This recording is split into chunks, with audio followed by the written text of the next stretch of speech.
Hello, everyone. This is Joanne Lantz, and I'm here with another edition of Masters of Extraordinary Proficiency, which is a great way of saying ordinary people doing extraordinary things. And I have a wonderful guest for you today. This is Steve Smith. He is the president and CEO of LL Bean. And for all transparency, I consider him my CEO mentor, and he is definitely a mentor to me. And I am thrilled that you're going to be joining us this afternoon. Thank you, Steve, for being here. Oh, thanks for having me, Joanne. I consider you a friend as well. So I'm psyched that you invited me here. I don't know if we've done anything extraordinary, but I definitely have the ordinary part all set. Well, Steve, you are a non-family member CEO of LL Bean, and that certainly puts you in an interesting position. And especially this past year, you have been a CEO during what we've called the retail winter, and then the past year of COVID. How did LL Bean end up last year? How did it go? Yeah, I mean, you're right. Retail has been sort of in retail Armageddon and retail winter, and it's been challenging for years. 2020 was my fourth year as CEO at LL Bean, so at least I wasn't a freshman or a sophomore coming in. But it's been an amazing year. We started in March and April, like all of retail, really worried about business continuity, which is the nice way of saying survival, and focused on not knowing what the future is going to look like with people buying stuff. And we made all the pivots that everybody has done all over the place, and we focused on the safety of our people first, and making sure that we were a safe place to work. We went immediately to work at home, and then focused on business continuity. We cut tens of millions of dollars, hundreds of millions of dollars out of the business to protect liquidity. And then we pivoted, and we had a couple of incredible moments, sort of internal moments, where some of our folks in our manufacturing center realized that we could make masks out of the dog bed lining, the lining that we use to make dog beds. And that then converted, from a Friday to a Monday. We went from never making a mask before on Thursday to a prototype on Friday to making 5,000 masks per shift, 2 shifts a day the following Tuesday. So that was all just absolutely fascinating and amazing.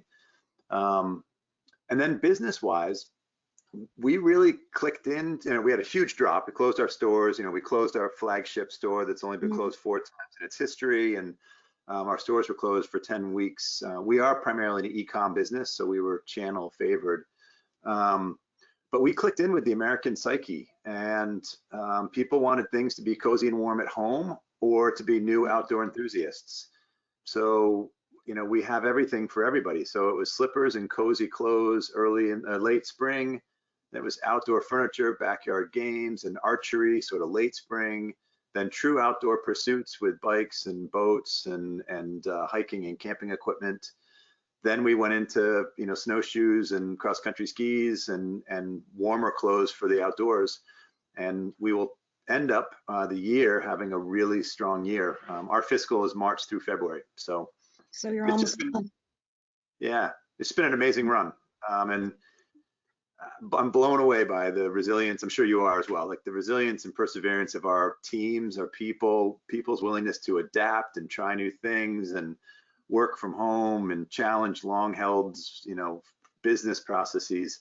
It's just been incredible and incredibly rewarding.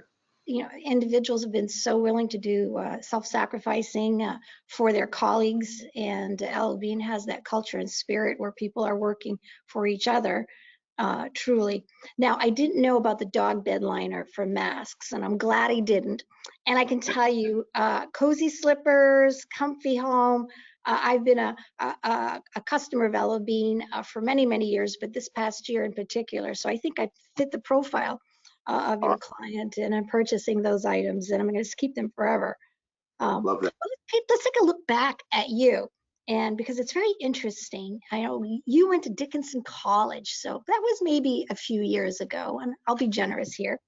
Thank you. But you studied art history and physics. And that, oh, I love the cup. But what a contradiction. Art, history, and physics, the yin and the yang, the left brain, the right brain. I've never heard of that combination. What motivated you to study that? Yeah, so when I was growing up, I like to build stuff and design stuff, and I always just was into sort of carpentry and all. And when I was going through high school, I sort of narrowed into it that I wanted to be an architect, and I thought about potentially getting a Yeah. bachelor of architecture instead of going liberal arts. I also played basketball and had a lot of other interests and all, and I decided I didn't want to specialize in a professional degree at the bachelor level.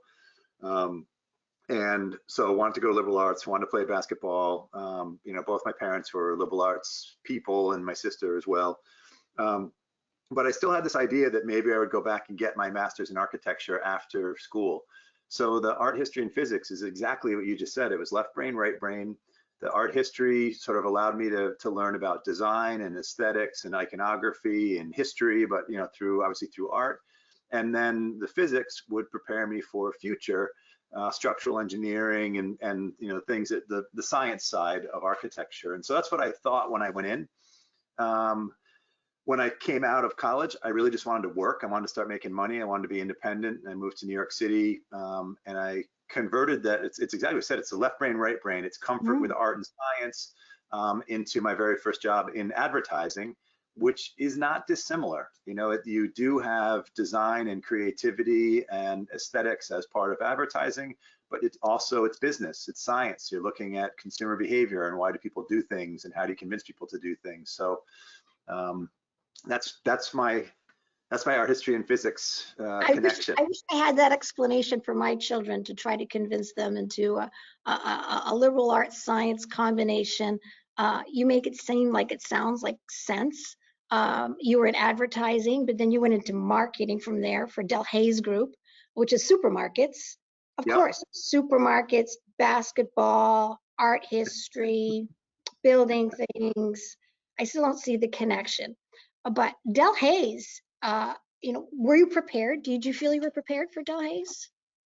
I did, yeah, and I'll tell you the connection too, because I think it's actually helpful also for people in their careers and their lives. I mean, I went from liberal arts, which teaches you critical thinking, how to think, how to communicate, teaches you good disciplines around reading and writing, and then being able to challenge my left brain and my right brain in different ways, and then into advertising. First job could have been anything, but I went into advertising, and then from there I went advertising at J. Walter Thompson and to marketing at AT&T. Then I worked for a small business in Maine, in Portland, called Resort Sports Network, RSN. We actually did some stuff with Geiger way back. But I was in marketing, and then I was loving marketing, and I did marketing in multiple industries. It was from AT&T to the outdoor sports industry, and then I wanted to get back into a career orientation, a larger organization, and I was in Maine at that point. So I joined Hannaford. I used my marketing skills, and I switched industry, and I went to Hannaford, and fell in love with retail. And when I looked at leaders above me and my mentors and the people who I thought really highly of, and the Hannaford organization is spectacular from talent development, and Ron Hodge was the CEO at the time. And I looked at people who had long careers in retail, and they built up their skill set within retail. And I realized when I put my sort of hierarchy of career path, I put retail above marketing. So at that point, I said, I want to learn everything I can about retail. And so that then, I moved, from Maine to Florida to Belgium, all with the Delhaize Group. So I had cultural learnings, and I moved from marketing to merchandising. So I learned how you make money and how you create products for the company. And then, from falling in love with retail, then I wanted to explore, and then living internationally, I then went from Delhaize to Walmart. So switching employers, but still trying to build out my skill set and my knowledge of retail, adding in cultural learnings along the way, which we can talk about around moving all around the world. But to me, really, really linear, of like each job led to the next job. I had fantastic bosses who took chances on me and gave me opportunities. And, I was one of those cases of, I know you don't know merchandising, but I like how you think, or I like how you operate. I'll take a chance on you. And so I was a beneficiary of that. And really each step was quite linear in my mind. It's a great story because of going from education, education to the workplace. And you start your career. It's not always you don't end up where you think you're going to, but just by starting and getting your foot in there, then you start following what is of interest to you. And Totally. you followed it, especially with Walmart, you followed it from Belgium to Shenzhen, China, back to Europe, to UK, I think, back to China.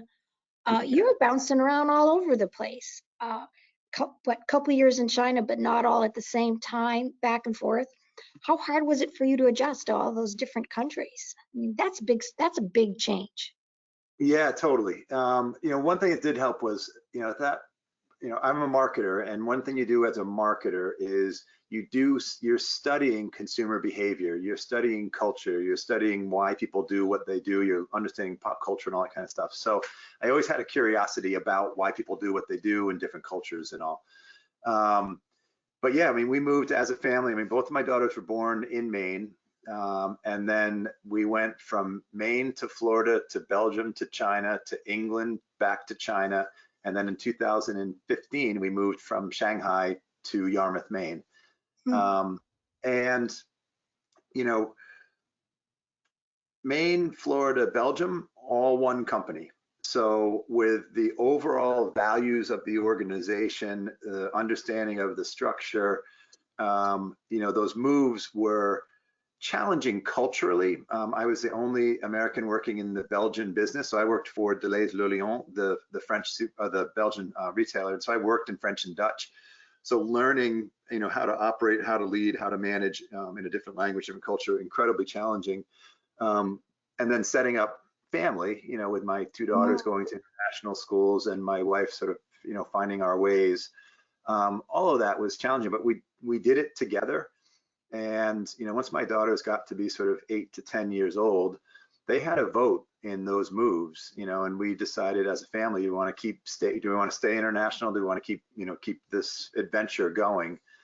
And every one of them had, just cool opportunities, and working in China was spectacularly rewarding.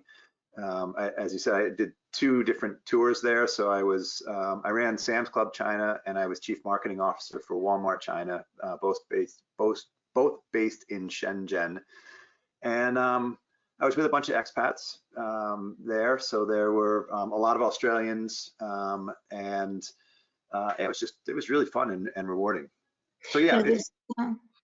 Let's say there's a lot of transitions in that process, transitions for you, work, your spouse, and you have to keep your wife happy, obviously, and then 2 daughters, which means you're the last on the totem pole in Correct. regards to hierarchy, and keep them happy with all those transitions. And what surprised you the most of living in China with your family, and both Shenzhen and Shanghai are 2 totally different environments.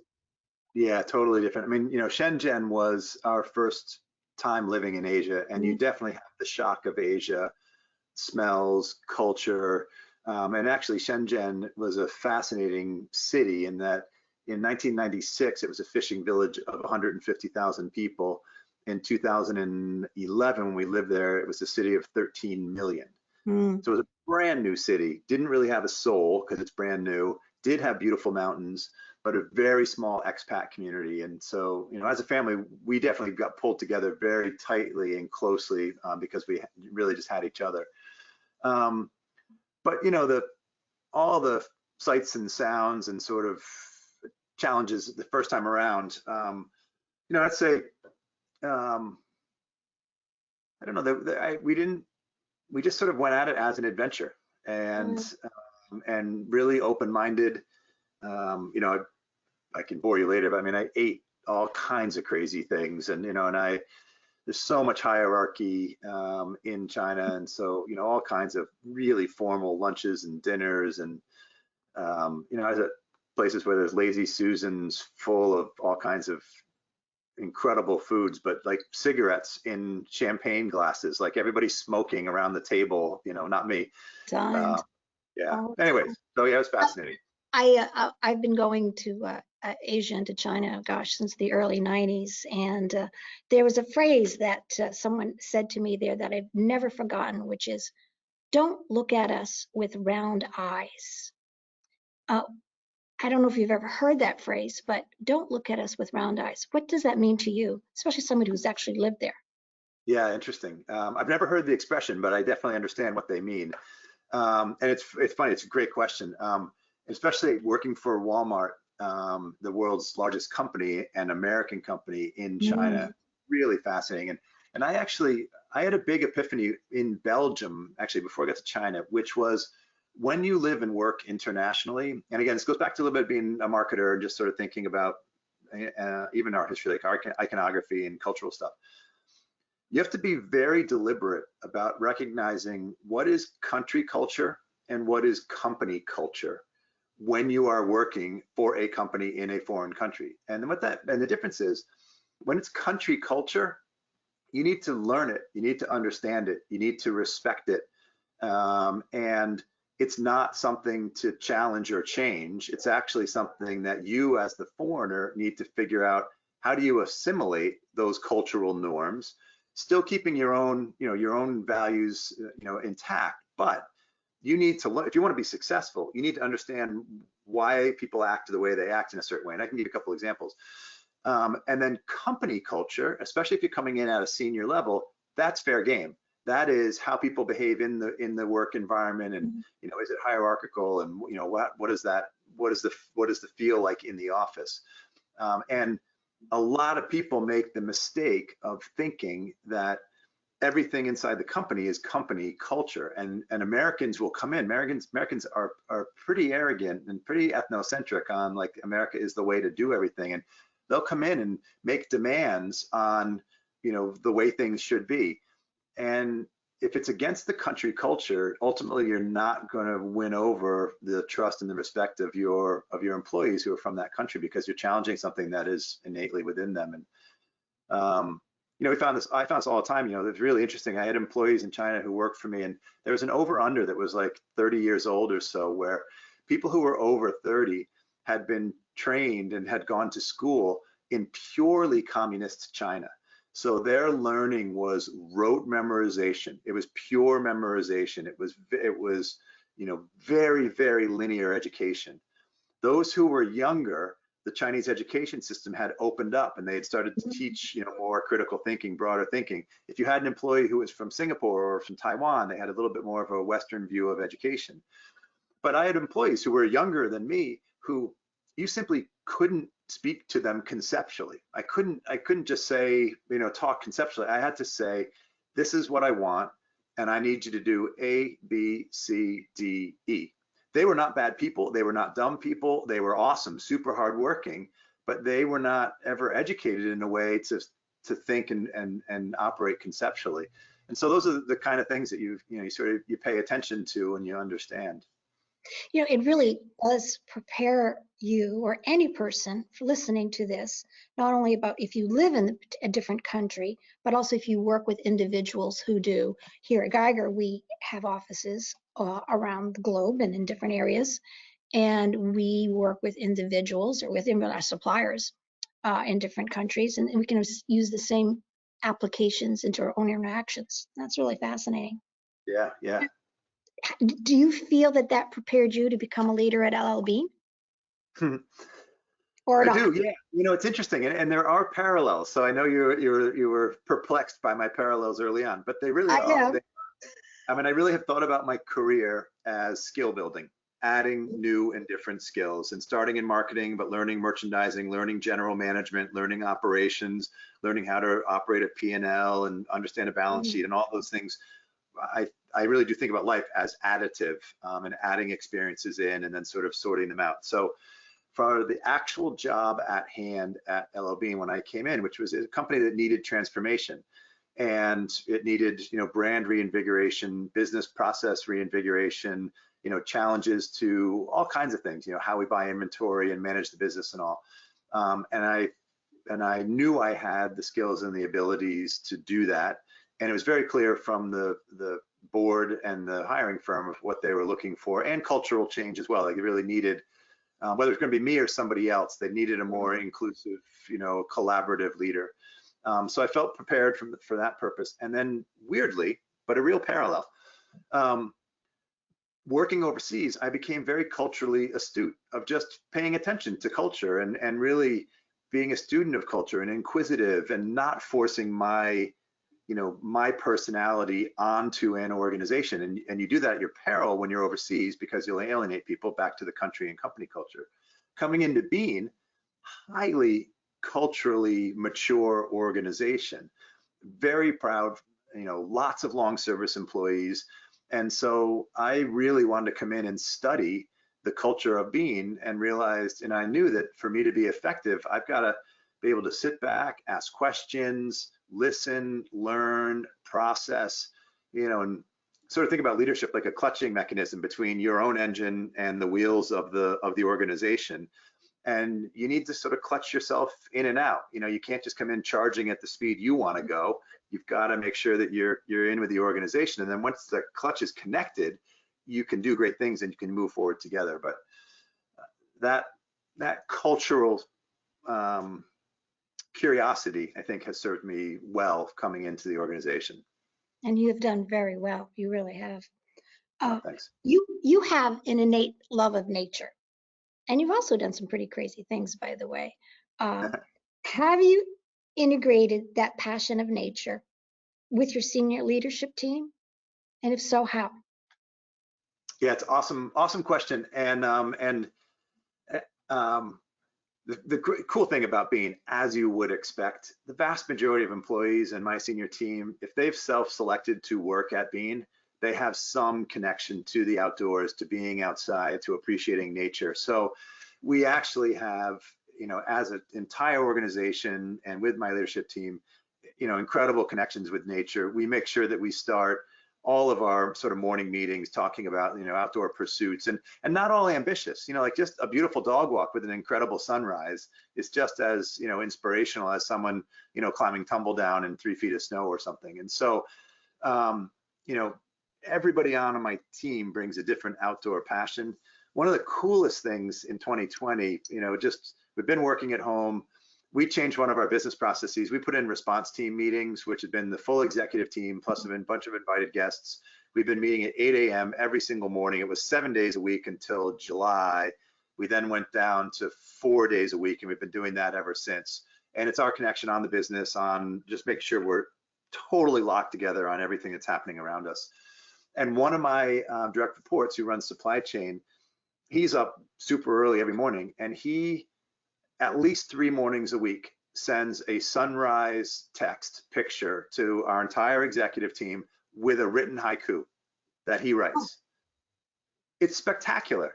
And I know he runs supply chain. I had no idea he was a poet. I knew he was a great outdoors person. But it's our little inspirational moment every morning, and a great haiku, 5 syllable, 7 syllable, 5 syllable, like really simple. So anyway, everybody has a really, really nice attachment to nature, and it's built into our purpose. So we try to celebrate it and talk about it. And, this year of all years, to be able to recharge in the outdoors and get away, I'm sure you're doing the same thing as me, 8 to 10 hours of this, the outdoors has never been more important for all of us. It sounds, even when you talk about your leadership team, it sounds like both time, place, and events has pulled you all together. Oh, it really has. So much. It's so true. It is. It's those situations, that combination. And we really have come together. And we had a tough year in 2019. And I did some org changes, and performance wasn't as what we expected. And so we hit 2020 already in a bit of recovery mode as an executive team. And it's been absolutely spectacular, pulling us together with so much trust and respect for each other. I apologize for my printer, by the way. Oh, that's okay. That's okay. For the sake of time, well, there are 2 things I wanted to cover. One is you and I share the same coach. And in fact, I've spoken about Rachel, our coach, and that even if you are on the top of your game, how important it is to have a coach. If you're a former basketball player, how important you have for a coach. What has Rachel taught you as a leader? Yeah, it's awesome. I love that too, that we share, Rachel. And it's funny, I talk about her all the time, and I talk about having a coach, so I'm glad you do the same thing. It's it's pretty simple. I mean, Rachel she's taught me to slow down. She's taught me to reflect, and then sort of structurally to dissect and deconstruct decisions to make sure that I'm processing the lessons. I'm challenging myself on, you know, am I avoiding conflict here? Am I prepared for this? And so it's very much like a mirror that's 2 times more intelligent than the reflection that you normally have in your mirror. So if I look in a mirror, I'm just going to see me. But when I talk to Rachel, just really probes and helps me dissect and sort of deconstruct why I'm doing what I'm doing, and then also, and this is such a sort of cliche, but there are moments when it's lonely, being a CEO, and it's one reason why you and I have become friends, and we've got a nice little network of CEOs. Like, there are things that I'm insecure about and vulnerable about, and I share a lot with my team. But there are other pieces, thinking about career and family and making decisions and that kind of stuff. And it's just awesome to have a coach who almost as much as a like a counselor or a therapist but also understands the business context. So just becomes a very important confidant and an outlet. I have a very similar experience with her. Perhaps she hasn't taught me to slow down, but she's taught me other avenues. And I just so encourage individuals to work with a coach, because if you have a great coach, they do make you better. Definitely. Where do you see yourself in 3 years, Steve? That's an awesome question. In mind, LO Bean colleagues might be listening to this as well. Yeah, definitely. At LO Bean. So I definitely want to be at LO Bean. That's good. My retirement plans are beyond a 3-year time horizon, so that's good. And I am loving Maine and loving Bean, and 2020 has been really rewarding. It's funny, like really, literally, like we will have a new headquarters, where our headquarters is under construction and has been. And so, like, literally in 3 years, I'm really excited to be back into our corporate offices and interacting with people. And then, Bean is an amazing company, and we're a stakeholder philosophy. So we look at our employees, customers, shareholders, the community, the environment, and our suppliers really on equal footing. And we make decisions. So we make sure that no decision detracts from one and benefits another. And we try to make sure that we're really even with our investments. And that stakeholder philosophy around community and environment, there is so much good that LO Bean can do for the world, getting more people to get outside, to care about the environment, to take care of themselves. And so, of course, I want to grow the business and have the business be successful. But if we're successful, it means we've gotten more people outside, and that's good for the person and for the world. So I'm hopeful that we keep doing that. And in the process, take care of each other as well. Big time. We need some civility, that's for sure. Well, I have so many more questions, but we've run out of time. And I just want to say thank you so much. You are an extraordinary person and have done extraordinary things, even though you do feel that you are ordinary. I'll never forget the combination of art, history, and physics, for sure. And I just want to say thank you so much for giving me your precious time. And all the best to you, your family, and your daughters. Thanks so much, Joanne. Great. I'm really, thanks for asking to have me join. I appreciate it. Take care.